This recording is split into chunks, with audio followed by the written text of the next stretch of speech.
বিশেষ পদেও আপনি আছেন, কংগ্রেসের পতাকা বইবার জন্য যে কজন অবশিষ্ট রয়েছেন এই মুহূর্তে দাঁড়িয়ে, তার মধ্যে আপনি একটি মুখ। আপনারই এলাকা, আপনারই শহর, পৌরসভা আজ ভুলুণ্ঠিত, সাধারণ মানুষ তার পরিষেবা পাবে না। একজন রাজনৈতিক কর্মী হিসেবে কীভাবে দেখছেন? দেখুন, সর্বপ্রথমে আমি আপনাদের এই মাধ্যম দিয়ে সকলকে আমার প্রণাম, নমস্কার, সালাম জানাচ্ছি।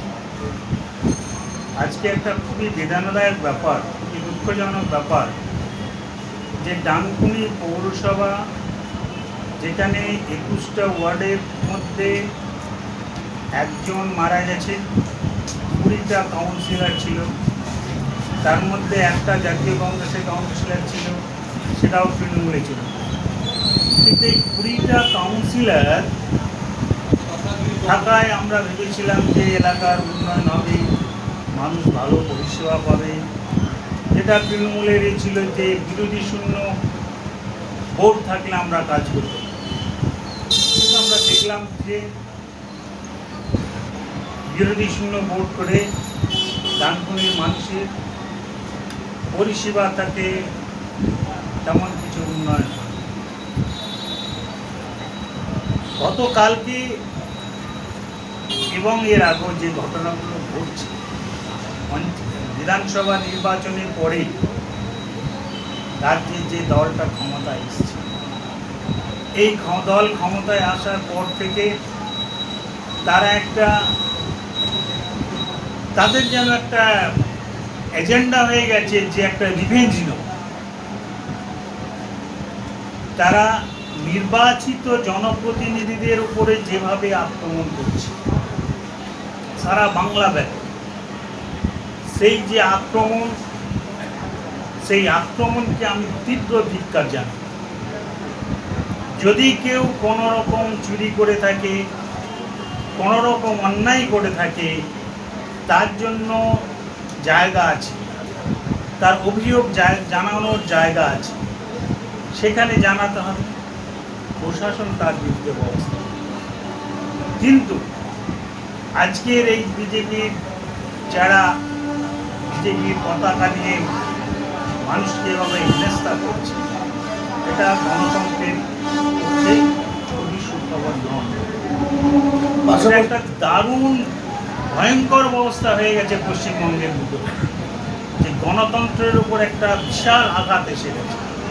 পাশাপাশি আপনি তো এই বিধানসভা ইলেকশনে কন্টেস্টেন্ট ছিলেন। যখন আপনি ইলেকশনে কন্টেস্টেন্ট হচ্ছেন, তার মানে আপনি জিতলে জনপ্রতিনিধি হতেন, সেই দায় বা দায়িত্বটা আপনার মাথায় আজও রয়েছে এলাকার মানুষের। সেই জায়গা থেকে আপনি কতটা এফেক্টফুলি কাজ করতে পারবেন বলে মনে করছেন? দেখুন, আমি আজকে যে দল আজকে ক্ষমতায় আছে, আশা করব তাদের কাছে যে একটা তারা সুষ্ঠুভাবে ডানকুনিকে যাতে মানুষ পরিষেবা পায় তার ব্যবস্থা করবে। আমি একজন কন্টেস্টিং ক্যান্ডিডেট হিসাবে আমারও অনেক দায়িত্ব আমার উপরে চাপেন। আমি সেই দায়িত্ব আমার পালন করার জন্য ডানকুনি যেন এই চণ্ডীতলা বিধানসভা এলাকার মানুষ, তাদের যে সমস্যা হবে সেই সমস্যা হলে পরেই তারা আমাকে ডাকলে, আমার কাছে এলে, আমি বললেই তাদের সেই সমস্যাকে সমাধান করার চেষ্টা করি। আর এই ডানকুনি পৌরসভার আজকে যে পৌর ভোটের যে অবস্থা হলো, আজকে আমরা দেখব যে যদি ডানকুনিতে খুবই দুঃখজনক ব্যাপার, আমাদের মানে কোথায় আমরা যাব?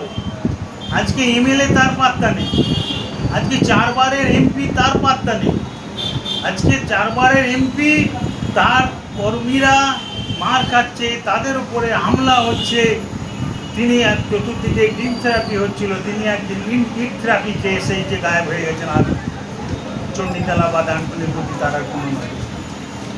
তা আজকে আমরা তাই বলতে চাইছি যে আমরা দেখব যে যারা এই কাণ্ডগুলো করে ভোটকে একটা অগণতান্ত্রিক উপায়ে, অগণতান্ত্রিক পদ্ধতিতে ভোট গাছে ভেঙে দিল, তারা দেখি ডানকুনি পৌরসভার কতটা কাজ। তাহলে কোথাও কি ডানকুনি, মানে আমার বক্তব্য, আপনারা তৃণমূলের পাশেই দাঁড়ালেন, না, আমরা কেন তৃণমূল আসছি? না, মানে- আমরা সরকারি যারা জনপ্রতিনিধি ভোট, ভোট মানে তো তৃণমূল ভোট নয়, ভোটটা একটা গভর্নমেন্টের সংস্থা। আমরা সেই ভোটের প্রতি কথা বলছি, আমরা তৃণমূলের কথা এই একই কথা তো তৃণমূলও বলছে যে অগণতান্ত্রিক ভাবে করে যেতে হবে। নির্বাচিত প্রতিনিধি ধরে ভেঙে দেওয়া মানে অবনতি হবে তাদের উপরে। আমারও প্রশ্নটা সেখানে। আজকে দেখুন, আজকে একটা চেয়ারম্যানের ঘরে 1-150 লোক গিয়ে, মহিলা গিয়ে, সেখানে গিয়ে তার উপরে মানে অকথ্য কুকথ্য ভাষায় তার উপর ইয়ে হচ্ছে।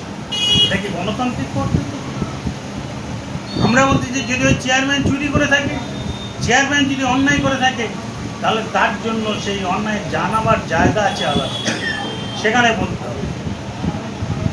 আমরা দেখলাম এর আগের দিন 13 নম্বর ওয়ার্ডে যখন তাই কাউন্সিলরকে বাড়ি থেকে ডেকে তার উপরে ডিম থেরাপি হচ্ছিল, সেই সময় আমাদের ডানকুনি থানার আইসি এসে বলে গেলেন যে কে ডিম থেরাপি করছে দেখি আসো, আমি দেখি আমি আছি, আমি তার বিরুদ্ধে ব্যবস্থা নেব।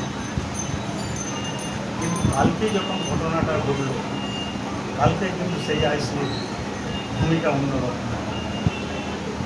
কালকে আইসি কেন পারলেন না, যেখানে একটা অফিসের ভিতরে সেখান থেকে তাদেরকে বার করে নিয়ে এসে তাদেরকে সেখানে বলতে পারলো না যে তোমরা তোমাদের যে অভিযোগ আছে আমাকে জানাও, আমি তার বিরুদ্ধে ব্যবস্থা নেব।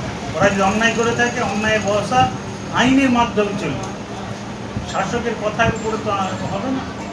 আচ্ছা, আরেকবার বিষয় হচ্ছে আজকে না, আপনি আর একটা যে কথা বললেন আমাকে যে ডানকুনি পৌরসভার, আজকে আমরা কিছুদিন অপেক্ষা করব, দেখবো যে ডানকুনি পৌরসভার কী অবস্থা হচ্ছে। চতুর্দিকে জল জমে আছে, রাস্তাঘাটে বেহাল অবস্থা। যদি তার কোনো যদি এখানে অ্যাডমিনিস্ট্রেশন বসে, সে অ্যাডমিনিস্ট্রেশন বসলে তো এসডিও সাহেবের উপরেই নিশ্চয়ই ক্ষমতাটা দেবে, এটাই যেটা সাধারণত হয়ে আছে চিরচলিত প্রথা অনুযায়ী। দেখবো যদি এলাকার মানুষকে যদি পরিষেবা দিতে না পারে, তখন আমরা জাতীয় কংগ্রেসের পক্ষ থেকে এবং আমি এলাকার একজন কন্টেস্টিং ক্যান্ডিডেট হিসাবে এলাকার মানুষকে নিয়ে এসডিও অফিসে যাব, এসডিও অফিসের এসডিওর সামনে অবস্থান বিক্ষোভ করবো যে আমরা যাবো কোথায়। আপনারা অ্যাডমিনিস্ট্রেশন নিয়েছেন আপনার হাতে, আপনাকে দেখতে হবে, আপনাকে ডানকুনি মানুষকে বাঁচাতে হবে, তা যা যা করার আপনি করুন। তখন দেখব তখন যদি এসডিও অফিস থেকে আমাদের ঘরে পাশে তুলে নিচে জেলে পুরে দেবে, তাও আমরা যেতে রাজি আছি, কিন্তু মানুষের স্বার্থে আমরা। পাশাপাশি কয়েকদিন বাদে 21শে জুলাই শহীদ দিবস।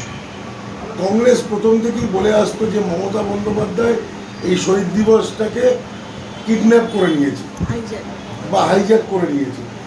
এবারের শহীদ দিবস নিয়ে আপনারা কি ভাবনা চিন্তা করছেন? দেখুন, আমাদের যে প্রদেশ সভাপতি মাননীয় শুভঙ্কর সরকার, উনি এবারে আমাদের বলেছেন যে না, 21শে জুলাইটা শহীদ তর্পণ হিসাবে আমরা করব। কে কী করছে আমরা দেখতে যাব না, আমরা তাই শহীদ মিনারে 21শে জুলাই শহীদ তর্পণ আমরা করব। 21শে জুলাইটা মমতা ব্যানার্জি একটা মানে যোগদান মঞ্চ হিসাবে তৈরি করে ফেলেছে। গান বাজনা নিয়ে একটা যে শহীদদের প্রতি শ্রদ্ধা জানানোর যে নিয়ম, সেসবকে উপেক্ষা করে উনি এটাকে একটা মানে নাচের গানের মঞ্চ হিসাবে ব্যবহার করে, বিনোদন মঞ্চ করে বিনোদনী মঞ্চ করে ফেলেছে। আমরা সেটাকে আমাদের সভাপতি শুভঙ্কর সরকার মহাশয় বলে দিয়েছি, এখানে ওসব কিছু হবে না, এখানে শহীদদের প্রতি আমরা শ্রদ্ধা জানাবো, তাদের নিয়ে আমরা আলোচনা করব, তাদের যাদের আত্মার শান্তি হয় সেই সব নিয়ে আমরা এখানে কথা বলব। শহীদের পরিবারকে কি ডাকবেন?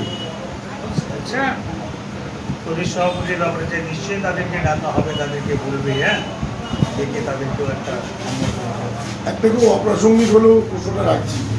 আপনারা বারবার এটা অভিযোগ সব জায়গা দেখি, কংগ্রেস একবার সিপিএমের সাথে হাত মেলায়, একবার কংগ্রেস থেকে বেরিয়ে গিয়ে তৃণমূলে তারা সংগঠন তৈরি করে, কংগ্রেস একবার তৃণমূলের বিরুদ্ধে বলে, কিন্তু কংগ্রেস নিজে থেকে লড়াই করার জায়গাটা দেখাতে পারছে না, পিঠ বাঁচাবার লড়াই করছে। কি বলবেন? না, পিঠ বাঁচাবার লড়াই নেই, কংগ্রেসের পিঠ বাঁচানোর কোনো প্রয়োজন নেই। কংগ্রেস আছে, কংগ্রেস সারা ভারতবর্ষের ধরে লড়াই করছে। একমাত্র মোদির বিরুদ্ধে যদি লড়াই করে থাকে, বিজেপির বিরুদ্ধে যদি লড়াই করে থাকে সারা ভারতবর্ষের বুকে, তার নাম হচ্ছে রাহুল গান্ধী। রাহুল গান্ধী ছাড়া ভারতবর্ষকে চলে নরেন্দ্র মোদীর চোখে চোখ রেখে কথা কেউ বলতে পারে না। আমরা তার সঙ্গে নই। আমরা জাতীয় কংগ্রেস, আমরা অবশ্যই বিজেপি। তবে আমরা এই যে আপনি বললেন যে কখনো সিপিএমের সঙ্গে হাত ধরেছেন, অবশ্যই ধরেছি।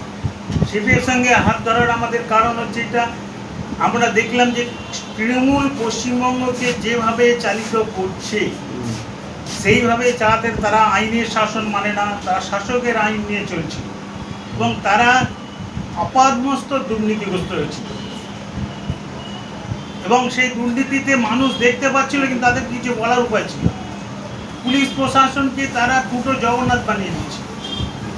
আমরা তার বিরুদ্ধে বাংলার মানুষকে বাঁচাবার জন্য, বাংলার মানুষের স্বার্থে, বাংলার জনগণের স্বার্থে, বাংলার নারীদের সম্মান রক্ষার্থে, তার জন্য আমরা চেয়েছিলাম যে সিপিএমের সঙ্গে যদি একসঙ্গে হয়ে একটা প্ল্যাটফর্ম তৈরি করে একদিকে যেমন বিজেপি সাম্প্রদায়িকতা করছি তার বিরুদ্ধে লড়াই করার জন্য ডাক দিয়েছিলাম, সেই সঙ্গে তৃণমূলের দুর্নীতির বিরুদ্ধে আমরা লড়াই করার জন্য এবং বাংলার মানুষকে একটা সুস্থ প্রশাসন দেওয়ার জন্য আমরা বিশেষ কাজ করেছি।